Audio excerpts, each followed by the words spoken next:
Good morning to all of you. तो मेरा नाम है अनन्या और मैं आप लोगों के सामने फिर से आ चुकी हूँ अपना साइंस क्लास लेकर। तो आज है हमारा न्यू चैप्टर, यानी कि हम लोग 2 चैप्टर अच्छे तरीके से बिना किसी डाउट के कंप्लीट कर चुके हैं और उन दोनों चैप्टर्स का नाम है light and force and pressure. ठीक है, तो वो दोनों चैप्टर हमने पिछली वीडियो में हमने फोर्स एंड प्रेशर का न्यूमेरिकल्स किया था और अब हम लोग करने वाले हैं अपना न्यू चैप्टर फ्रिक्शन, जो कि फोर्स चैप्टर से रिलेटेड है हमारा फ्रिक्शन। ठीक है, इसलिए मैंने सोचा कि फोर्स के बाद अगर हम लोग जस्ट फ्रिक्शन पढ़ेंगे तो हमारा फ्रिक्शन जो है हमारे दिमाग में बहुत अच्छे से जा सकता है। इसलिए मैंने सोचा कि हम लोग फोर्स के बाद डायरेक्ट फ्रिक्शन पढ़ते हैं। ठीक है, तो फोर्स एंड प्रेशर जो था वो बहुत इजी चैप्टर था, जो कि मैंने कवर करवा दिया है।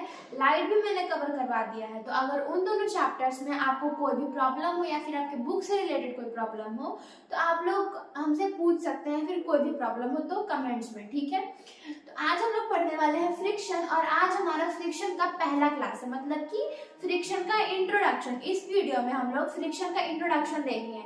व्हाट इज फ्रिक्शन, फ्रिक्शन कैसे एक्ट करता है, इफेक्ट्स ऑफ फ्रिक्शन, तो ये सारी चीजें इस वीडियो में आप लोग को पढ़ने को मिलेगा। ठीक है, आज हम लोग पढ़ने वाले हैं फ्रिक्शन। फ्रिक्शन को हम लोग हिंदी में कहते हैं घर्षण। घर्षण, ठीक है, तो देखते हैं फ्रिक्शन कहते किसको है। तो पहला ही लाइन हमारा कह रहा है द फोर्स। एक और चीज, जब हमने फोर्स पढ़ा था तो फोर्स में हमारे कितने डिवाइड हुए थे? पहला कांटेक्ट में, दूसरा नॉन कांटेक्ट में। तो पहला जो हमारा कांटेक्ट था उसमें हमारे 3 थे और उसमें हमारा फ्रिक्शन शामिल था। उसमें हमारे मस्कुलर थे, फ्रिक्शन थे। ठीक है, तो फ्रिक्शन उसमें क्या था? शामिल था। तो हम लोग उसी को बस डीप में पढ़ेंगे। वहां भी हमने फ्रिक्शन पढ़ा, यहाँ भी हम लोग फ्रिक्शन पढ़ेंगे। ठीक है, तो पहला लाइन है the force that resist motion. वैसा फोर्स जो मोशन को रेसिस्ट करता है। रेसिस्ट मतलब अपने पास कहता है कि हाँ मोशन तुम आओ, मतलब अपने पास बुलाना। रेसिस्ट मतलब बुलाना, अपने पास बुलाना है किसी चीज को। तो फोर्स फ्रिक्शन किसे कहेंगे? The force that resist motion. जिसके पास मोशन होता है उसको क्या कहेंगे? फ्रिक्शन कहेंगे। तो फोर्स के पास, फोर्स जो है हमारा, उसके पास खुद का मोशन ही नहीं है। उसका तो डेफिनेशन होता है पुल और पुश। पुल करेंगे तो फोर्स हुआ, पुश करेंगे तो फोर्स हुआ। तो इसको मोशन नहीं कह सकते। मोशन किसको कहेंगे? फ्रिक्शन को कहेंगे। फ्रिक्शन की वजह से जो मोशन हो रहा है इट्स कॉल्ड फ्रिक्शन। और अगर आपसे कोई भी पूछे, कैसा भी इंसान पूछ दे कि फ्रिक्शन का डेफिनेशन बताओ, बस ये 5, 1 2 3 5 ही है ये हमारा। ये लाइन जो है ये आपका फ्रिक्शन का परफेक्ट सबसे बेस्ट डेफिनेशन जिसको कहते हैं वही हमारे ये 5 है। क्या? The force that resist motion. अगर आप ये एग्जाम में लिख दोगे, कहीं पे भी लिख दोगे, तो कोई इस सेंटेंस को गलत नहीं करेगा। हाँ, गलत कर सकता है तब जब आपको डीप में पूछा हो और आप इसको शॉर्ट में लिखे हो, तब आपको गलत करेगा। ऐसे आपको कोई कीमत पे ये गलत सेंटेंस कर ही नहीं सकता। ये एकदम कहते हैं ना बेस्ट ऑफ बेस्ट, तो ये वही है, बेस्ट है। ठीक है, the force that resist motion का मतलब समझ में आ गया। वैसा फोर्स जो कहता है कि मोशन मेरे पास, तुम आओ। ठीक है, जिसके पास मोशन होता है उसको क्या कहेंगे? फ्रिक्शन कहेंगे। फिर दूसरा लाइन है friction is a force that oppose motion between 2 surfaces in contact. ये कह रहा है कि फ्रिक्शन वो चीज है जो मोशन को क्या करता है? अपोज करता है। मोशन उसके अंदर होता है। अपोज का मतलब हुआ कि फ्रिक्शन के पास मोशन है और फिर वो कहता है मोशन अपोज करता है किसके बीच में? 2 सरफेसेस के बीच में। मेन बात वो भी किस में? कांटेक्ट में। 2 सरफेसेस के बीच में कांटेक्ट का मतलब क्या हुआ? अगर कोई भी बॉल ऊपर है तो उसको हम लोग फ्रिक्शन नहीं कहेंगे। क्यों? क्योंकि वो तो बादल में है भाई, वो किसी सरफेस से है ही नहीं कांटेक्ट में, तो वो फ्रिक्शन कैसे कहलाएगा? हम लोग फ्रिक्शन उसको कहेंगे जैसे में हमारा कोई ऑब्जेक्ट है, चेयर है, तो चेयर हमारा सरफेस और चेयर इन दोनों के बीच में कांटेक्ट है, तो इन दोनों के बीच में वो फ्रिक्शन लग सकता है। इन दोनों के बीच में फ्रिक्शन लग सकता है। क्यों? क्योंकि यहाँ क्या रहा है कि क्या है? Between 2 surfaces in contact. 2 surface जो होता है कांटेक्ट में होना चाहिए, तभी फ्रिक्शन हमारा जो है वो मोशन अपोज करेगा। जैसे में हम लोग किसी भी चेयर को धक्का देंगे तो उसके यहाँ पे दूसरा लाइन पढ़िए पहले, it always acts in the opposite direction of movement. ये हमेशा अपोजिट डायरेक्शन में होता है। मान लीजिए हमने एक चेयर लिया और चेयर को मैंने राइट साइड में धक्का दिया, ठीक है, क्या कर रहा है, अपोजिट डायरेक्शन मूवमेंट, मतलब कि अगर मैंने किसी चेयर को राइट साइड में धक्का दिया तो वो जाएगा तो राइट साइड में ही, लेकिन जो हमारा फ्रिक्शन है वो लेफ्ट साइड में बनेगा। मान लीजिए ये हमारा चेयर है, ठीक है, मैं इसको इस साइड इस तरीके से भेज रही हूँ, ठीक है, तो ये जो इधर गया तो ये तो फोर्स हुआ, लेकिन ये जो सरफेस हुआ जो इधर है इस साइड का, तो वो हमारा फ्रिक्शन कहलाएगा, ना कि इस साइड वाला फ्रिक्शन कहलाएगा, ठीक है। एग्जाम्पल अभी दिया हुआ है, ball rolling on the surface eventually stops due to friction. ये मेन पॉइंट है, कोई भी चीज, बॉल ही क्यों, कोई भी चीज, जैसे में हम लोग किसी भी चीज को ऐसे, पेन है ये, इसको अगर मैं इस तरीके से कर दूं नीचे सरफेस पे, तो ये थोड़े है कि जाते रहेगा, ऐसे तो होगा नहीं। कैसे होगा, ये रुकेगा, क्यों रुकेगा, फ्रिक्शन की वजह से रुकेगा। इसको फ्रिक्शन कहेगा कि तुमको अब रुकना चाहिए, क्योंकि तुम्हारे पास अब कोई कोई तुमको मोशन नहीं करवा रहा है, तुम्हारा एक ही बार मोशन हुआ, उतना एनर्जी तुम वो कर लिए, इंज्यूम कर लिया, अब तुम वहां से रुक जाओ, तो उसको क्या कहेगा, फ्रिक्शन कहेगा उसको, ठीक है। तो फ्रिक्शन का डेफिनेशन क्या होगा, the force that resist motion, वैसा फोर्स जिसके पास मोशन हो। और एक और बात आपसे क्वेश्चन पूछा जा सकता है कि हमारा जो फ्रिक्शन है वो कैसा फोर्स है, तो हम लोग क्या कहेंगे, हमारा जो फ्रिक्शन है ये कांटेक्ट फोर्स है, ना कि नॉन कांटेक्ट फोर्स है, क्योंकि फ्रिक्शन खुद कहता है कि जब तक हम दो सरफेस के कांटेक्ट में नहीं रहेंगे हम मोशन को होने ही नहीं देंगे, इसलिए हमको दो सरफेस के कांटेक्ट में रहना है। इसका मतलब क्या हुआ, कांटेक्ट जब लिखा हुआ यानी कि क्या है, कांटेक्ट फोर्स का टाइप है। और दूसरी बात कि हमेशा वो अपोजिट डायरेक्शन में होता है। अगर कोई भी ऑब्जेक्ट राइट में जा रहा है तो फ्रिक्शन नहीं जाएगा राइट में, वो उसके अपोजिट जाएगा। उसकी आदत है कि वो नहीं जाएगा ऑब्जेक्ट के साथ, वो कहेगा हम अपोजिट ही जाएंगे। अब अगर ऑब्जेक्ट बोलेगा कि हम राइट में जाएंगे, सॉरी लेफ्ट में जाएंगे, तब फ्रिक्शन फिर वहां से मुड़ के कहेगा हमको राइट में जाने दो फिर। तो ये चीज जो है ये आपको याद रखनी है कि फ्रिक्शन हमेशा क्या होता है, अपोजिट डायरेक्शन में होता है। चाहे कोई दुनिया क्यों ना पलट जाए, लेकिन फ्रिक्शन हमारा अपोजिट डायरेक्शन में ही काम करेगा। वो कभी ऐसा नहीं है कि जिस साइड में ऑब्जेक्ट जा रहा है उसी साइड में वो काम करे, नहीं, बिल्कुल नहीं, ठीक है। और एक और चीज होती है फ्रिक्शन में कि हमारा जो फ्रिक्शन है ना, फ्रिक्शन एनर्जी को हीट में प्रोड्यूस कर देता है। जैसे मैं आपको बताऊं, ये हमारा दो हाथ है, ठीक है, हम अब इसको रब करेंगे इस तरीके से, तो हमारा हाथ गर्म होगा। ठंड के दिनों में हम लोग देखते हैं बहुत सारे लोगों को वो ऐसे ऐसे हाथ गर्म करेंगे, आग सेकेंगे, पहले क्या कहते हैं उसको, आग हम लोग जलाते हैं सेकने के लिए, तो वहां सेकेंगे फिर ऐसे ऐसे करेंगे। तो जो ऐसे करने का मतलब क्या हुआ कि ऐसे करने पे जो है हमारे हाथ, हमारे दोनों हाथ के बीच हीट प्रोड्यूस हो रहा है। किसकी वजह से, फ्रिक्शन की वजह से हीट प्रोड्यूस हो रहा है। क्योंकि मैंने अभी बताया कि हमारा जो फ्रिक्शन है वो एनर्जी को, तो हमारे अंदर तो एनर्जी है, हम एनर्जी यहाँ लगा रहे हैं, और हमारा हाथ दोनों जब इस तरीके से रब हो रहा है तो हमारे बीच में घर्षण हो रहा है, फ्रिक्शन हो रहा है, तो उसकी वजह से हमारा दोनों हाथ गर्म हो जाता है, हमारे दोनों हाथ के बीच में क्या आता है, हीट आने लगता है, इसलिए। तो फ्रिक्शन का मतलब क्या होता है, the force that resist motion. ये सेंटेंस जो है बहुत इजीली आप लोग को याद भी हो सकता है, सो इसके लिए कोई टेंशन है नहीं। और मैंने अभी फ्रिक्शन के बारे में आपको बताया कि फ्रिक्शन अपोजिट डायरेक्शन में अपोज करता है, और तभी वो मोशन को रेसिस्ट करेगा जब वो दो सरफेसेस के बीच में मोशन होगा तभी। अगर कोई भी ऑब्जेक्ट उड़ता रहेगा तो फ्रिक्शन वहां जाके नहीं बोलेगा कि हाँ आओ मोशन ले लो, नहीं, जब तक तुम किसी सरफेस और चेयर के कांटेक्ट में नहीं रहोगे तब तक कोई भी मोशन, कोई भी मूवमेंट नहीं होने वाला ऑब्जेक्ट का। तो ये चीज आपको अपने माइंड में रखनी है, ठीक है। तो अब आप लोग इस चीज का स्क्रीनशॉट ले लीजिए, बिकॉज ये नोट्स जो है आपके बहुत काम आने वाली है, आप इसको किसी कॉपी में जरूर नोट करिएगा, ठीक है। तो अब हम लोग देखेंगे कि हमारा जो फ्रिक्शन वो किस तरीके से एक्ट करता है, उसका इफेक्ट्स क्या होता है। एक्ट मतलब इफेक्ट्स कह सकते हैं, ठीक है। तो आप लोग इसका स्क्रीनशॉट ले लीजिए।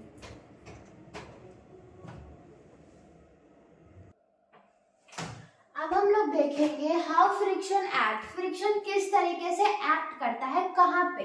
तो पहले हम लोग देखने वाले हैं डायरेक्शनल बिहेवियर में, मतलब डायरेक्शन के हिसाब से फ्रिक्शन किस तरीके से एक्ट करता है। तो बात वही है, अभी भी मैंने जो पहले बताया वो डायरेक्शन के हिसाब से बताया था, बस उसको हम लोग थोड़ा अलग तरीके से लिखे हैं, तो उसको देखते हैं। Friction act opposite to the direction of the applied force. अभी मैंने बताया कि हम लोग जिस साइड भी फोर्स लगाएंगे उसके अपोजिट ही हमारा फ्रिक्शन कहेगा कि हमको यहीं रहना है। अगर हम फोर्स इधर लगा रहे हैं तो फ्रिक्शन यहीं रहेगा, वो आगे नहीं जाएगा।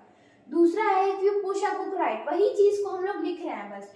If you push book right, अगर हम लोग किसी बुक को राइट पुश करते हैं, फ्रिक्शन पुशेस इट लेफ्ट, और फ्रिक्शन उसको लेफ्ट में पुश करेगा, ना कि राइट में ही। Friction touches between the two touching surface like book और टेबल। अब बुक और टेबल का मतलब क्या हुआ, यहाँ लिख दिया, यहाँ पे पहले क्या टचिंग सरफेस, टचिंग सरफेस पहले लिख दिया, फिर लिख दिया लाइक बुक और टेबल। तो बुक तो भाई भारी होता है, तो वैसा तो है नहीं कि बुक अब उड़ने लगेगा, वो उड़ता रहेगा जैसे बर्ड्स उड़ती हैं, ऐसा बात तो है नहीं। और टेबल, टेबल तो और भी भारी है, तो वो कैसे उड़ेगा, वो तो हम लोग से भी नहीं उठता है, और वो उड़ेगा कैसे। तो उसका मतलब है कि वो कहीं पे रखा हुआ है, बुक जो है कहीं पे रखा हुआ है। अगर हम लोग बुक को हाथ में भी ले रहे हैं तो बुक और मेरे हाथ में कांटेक्ट तो है। अगर हम लोग टेबल का तो छुओ या टेबल को छुओ या ना छुओ, टेबल कांटेक्ट में ही रहेगा, क्योंकि टेबल सरफेस पे रखा हुआ होता है, ना कि उड़ता है। तो सरफेस पे ऑब्वियस ही बात है, अगर टेबल सरफेस पे है तो वो सरफेस और टेबल के बीच में कांटेक्ट है, तो ये तो फ्रिक्शन इसमें होगा ही होगा, ठीक है। और मैंने एग्जांपल यहाँ पे बता रही हूँ मैं कि अपोजिट डायरेक्शन। तो मान लेते हैं कि हमारे पास एक बॉक्स है, ठीक है, और ये जो हमारे पास है, ये हमारे पास है चिंटू, ठीक है। और चिंटू जो है अपना फोर्स लगा रहा है इस साइड का, वो किधर, इस साइड फोर्स लगा रहा है, लेकिन हमारा जो फ्रिक्शन है, फोर्स तो उसका इधर हुआ, यहाँ में लिख देते हैं फोर्स, लेकिन जो हमारा फ्रिक्शन है वो कहेगा कि ना, हम तो इधर ही रहेंगे। जैसे फ्रिक्शन पता है क्या है, जैसे हमारे क्लासेस में ऐसा हर एक क्लास में होता है कि आपके क्लास में एक ऐसा बच्चा जरूर होगा जो कि बहुत अनोइंग होगा, उसके साथ कोई बात करना तक नहीं चाहता है, उसको एकदम कहता है कि नहीं हम तुमसे दूर रहेंगे, तो वही फ्रिक्शन में है। लेकिन फ्रिक्शन क्या करता है, वो किसी से बात नहीं करता है, वो कहता है हम अकेले हैं, अकेले थे, अकेले ही रहेंगे, मेरे साथ कोई नहीं चलेगा, हम अकेले, हम यहाँ के प्रेसिडेंट हैं, थे और रहेंगे, हमको अकेले जाने दो। वो भी अपोजिट डायरेक्शन में, वो अपना फोर्स कहीं भी जाए, ऑब्जेक्ट कहीं भी जाए, लेकिन वो जहां जाएगा उसके अपोजिट में ही हमारा फ्रिक्शन जाएगा। तो ये चीज वही होता है, जैसे हमारा एनोइंग क्लासमेट, अगर वो हमसे एक शब्द भी आके बोल दे तो हम कहने लगते हैं कि हमको तुमसे बात नहीं करना। तो वही फ्रिक्शन भी, वही एनोइंग पर्सन हमारा फ्रिक्शन भी है, वो कहता है हम अकेले हैं, ठीक है। तो फ्रिक्शन का मैं डेफिनेशन में बार बार रिपीट कर रही हूँ ताकि आप लोग जब वीडियो देखें तो आपको वीडियो देखते टाइम ही आपको फ्रिक्शन का डेफिनेशन याद हो जाए। तो फ्रिक्शन का डेफिनेशन क्या है, the force that resist motion, वैसा फोर्स जो मोशन को रेजिस्ट करता है, मोशन को कहता है कि तुम आओ, मोशन उसके अंदर भी मोशन है, ठीक है। इसको क्या कहेंगे, फ्रिक्शन कहेंगे, घर्षण। फ्रिक्शन को हिंदी में क्या कहता है, घर्षण, ठीक है। तो ये था क्या, directional behaviour of friction, direction के हिसाब से। और अगला कुछ और बेसिस हो सकता है, ठीक है। तो आप लोग पहले इसका स्क्रीनशॉट ले लीजिए और अब हम लोग आगे देखेंगे।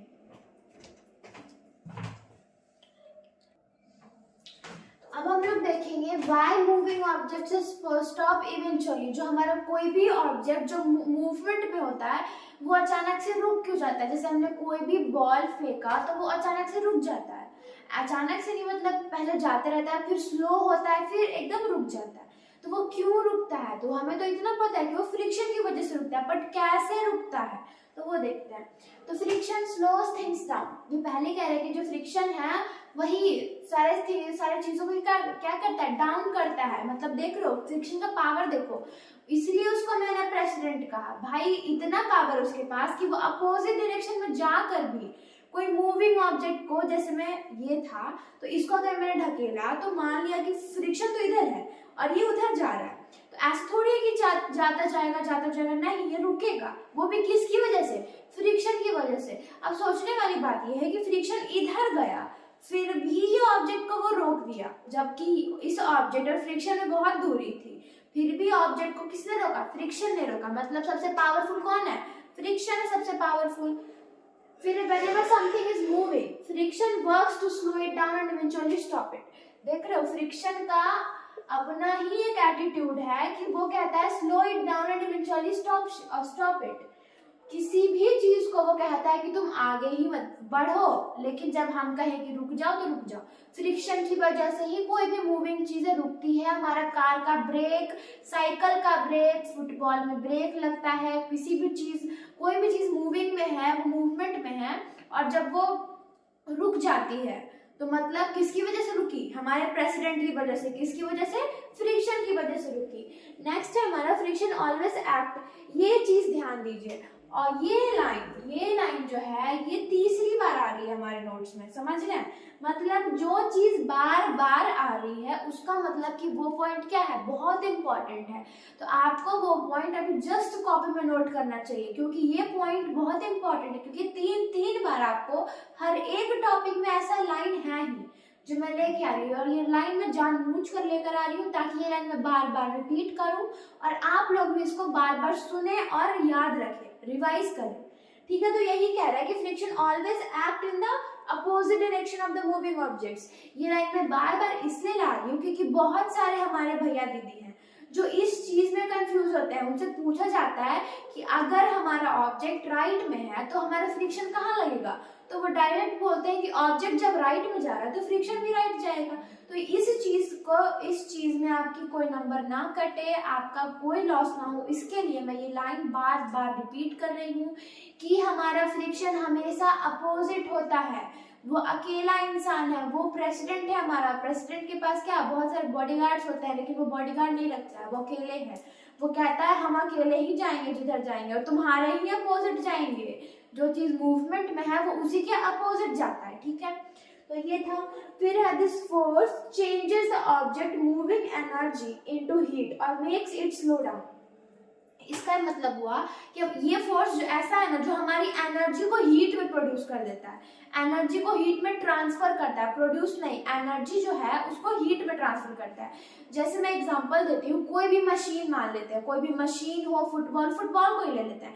अगर हम लोग फुटबॉल को जोर से किक मारते हैं, फुटबॉल अगर गर्म हो जाता है, और हम कोई मशीन, मिक्सिंग मशीन जिसमें हम लोग मसाला पीसते हैं, कोई भी तरीके का मशीन, अगर हम लोग उसको चलाते हैं, मसाला पीसने के लिए उसमें मसाला डाल दिए, फिर उसको बंद करके चला दिए, और जब हम उसको उतारते हैं तो उसका जो ढक्कन होता है, उसका जिसमें हम लोग कप टाइप रहता है कोई कंटेनर, तो वो गर्म नहीं होता है, गर्म उसका मशीन होता है, क्योंकि फ्रिक्शन तो उसके बीच में चला ना। क्योंकि हमारा तो बस जो कंटेनर था उसके अंदर जो मशीन है उसमें भी कोई घर्षण नहीं हुआ। घर्षण कहाँ हुआ? उसके मेन मशीन में। तो अगर आप लोग उसको कभी टच करके देखोगे मसाला पीसने के बाद, तो वो उसके अंदर क्या होता है? हीट होता है, वो गर्म हो जाता है। किसकी वजह से? उसके अंदर था एनर्जी, उसमें इलेक्ट्रिसिटी लगा। इलेक्ट्रिसिटी क्या है? एनर्जी है। तो इसी की वजह से वो हीट में ट्रांसफर हो गया, और वो एकदम हीट हम लोग को देने लगता है, बहुत गर्म हो जाता है। ठीक है, तो फोर्स फ्रिक्शन इसी को कहते हैं। और फ्रिक्शन का डेफिनेशन क्या था? The force that resist motion. और फ्रिक्शन हमेशा अपोजिट डायरेक्शन में जाता है, ना कि सेम डायरेक्शन में नहीं जाता है, अपोजिट डायरेक्शन में जाता है। तो ये हमने पढ़ा व्हाई मूविंग ऑब्जेक्ट्स एक्ट्स। ठीक है, अब हम लोग आगे देखेंगे। पहले आप लोग इसका स्क्रीनशॉट ले लीजिए।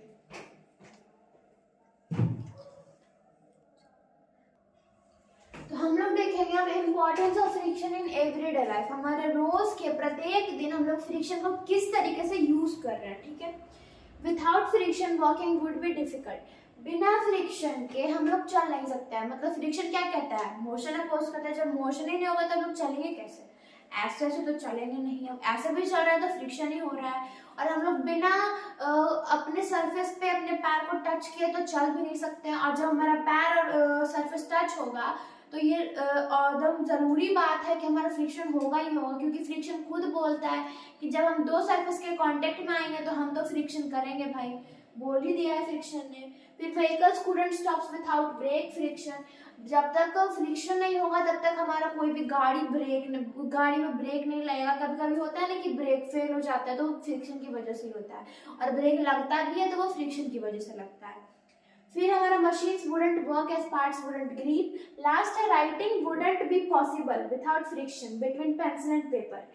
तो अब हम लोग मान लीजिए ये पेपर है और ये पेंसिल, ऐसे तो हम लिख नहीं सकते, लिखेंगे कैसे? ऐसे हमारा हाथ भी पेपर पे आएगा, हमारा पेंसिल भी पेपर पे आएगा, कांटेक्ट तो दोनों में होगा, तभी लिख पाएंगे। तो यही कह रहा है कि हम लोग बिना फ्रिक्शन के ना लिख सकते हैं, ना चल सकते हैं, ना मशीन बिना फ्रिक्शन के वर्क करेगा, ना ही हमारा क्या ब्रेक लगेगा फ्रिक्शन से। तो आप लोग समझ रहे हो, फ्रिक्शन हमारे डेली लाइफ में बहुत इंपॉर्टेंस है, फ्रिक्शन का हमारी जिंदगी में बहुत इंपॉर्टेंस है। अगर फ्रिक्शन नहीं होगा तो हम लोग चल नहीं पाएंगे, फिसलने का डर होगा अगर फ्रिक्शन नहीं होगा तो।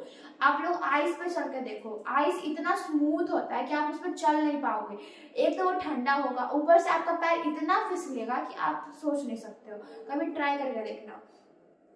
तो मतलब friction is most important, force and pressure से भी ज्यादा। फोर्स प्रेशर तो हम लोग तब लगाते हैं जब हम लोग को जरूरत होता है किसी चीज को कहीं से एक जगह से दूसरी जगह करने के लिए, माइग्रेट करने के लिए जरूरी होता है। लेकिन फ्रिक्शन तो आप चाहो या ना चाहो फ्रिक्शन तो होगा भाई, क्योंकि वो क्या है, प्रेसिडेंट है हमारा, वो उसका जो मन करेगा वो करेगा। इसलिए फ्रिक्शन को क्या मानना है, प्रेसिडेंट मानना है। वो हमारा एक एटीट्यूड है, उसके अंदर बहुत एटीट्यूड है। तो आप लोग देखा है कि किस तरीके से वो किसी भी ऑब्जेक्ट को फ्रिक्शन से अपने अपने पावर की वजह से किसी ऑब्जेक्ट को रोक देता है, तो कभी ये करता है कभी वो करता है। तो फ्रिक्शन के पास बहुत पावर है, ठीक है, friction is powerful. So friction के बारे में आज हम लोगों ने इंट्रोडक्शन लिया है, कल हम लोग फ्रिक्शन में आगे बढ़ेंगे, ठीक है। तो आज का क्लास यहीं पे खत्म करते हैं। और आज हमने क्या क्या पढ़ा, आज हमने फ्रिक्शन का डेफिनेशन पढ़ा है। The force that resist motion, उसको क्या कहते हैं, फ्रिक्शन कहते हैं। और फ्रिक्शन हमेशा अपोजिट डायरेक्शन में मोशन को अपोज करता है, और जब तक वो किसी दो सरफेस के बीच में नहीं होगा तब तक हमारा फ्रिक्शन होगा ही नहीं। और फ्रिक्शन नहीं होगा तो हम लोग चल भी नहीं पाएंगे, कोई और काम कर भी नहीं पाएंगे। तो ये था आज का हमारा फ्रिक्शन का क्लास। और फ्रिक्शन हमारी डेली लाइफ में बहुत इंपॉर्टेंट है, तो ये चीज़ आप दिमाग में रखेंगे। तो आज जो भी मैंने पढ़ाया है, अगर आप लोगों को समझ में आया हो, कोई डाउट हो, अगर मैंने कुछ गलत बताया हो, मतलब कुछ भी हो, तो आप मुझे कमेंट करें। मैं आपको कमेंट में नहीं तो मैं उसके लिए स्पेशल वीडियो बनाऊंगी। और अगर मैंने कुछ गलत पढ़ाया हो, अगर आपको कुछ समझ नहीं आया हो, आपको इसमें कुछ डाउट हो, तो आप हमसे पूछ सकते हैं, हम उसका आंसर जरूर देंगे। तो आज मैंने जितनी भी चीज़ें पढ़ाई है, अगर वो समझ में आई हो तो प्लीज़ मेरी वीडियोस को लाइक करिएगा, सब्सक्राइब और शेयर ज़रूर करिएगा, ताकि मेरी वीडियोस के व्यूज़ जाए, मेरे सब्सक्राइबर्स बढ़े और मैं आप लोग के लिए और भी अच्छे अच्छे वीडियोस ला सकूँ। Thank you.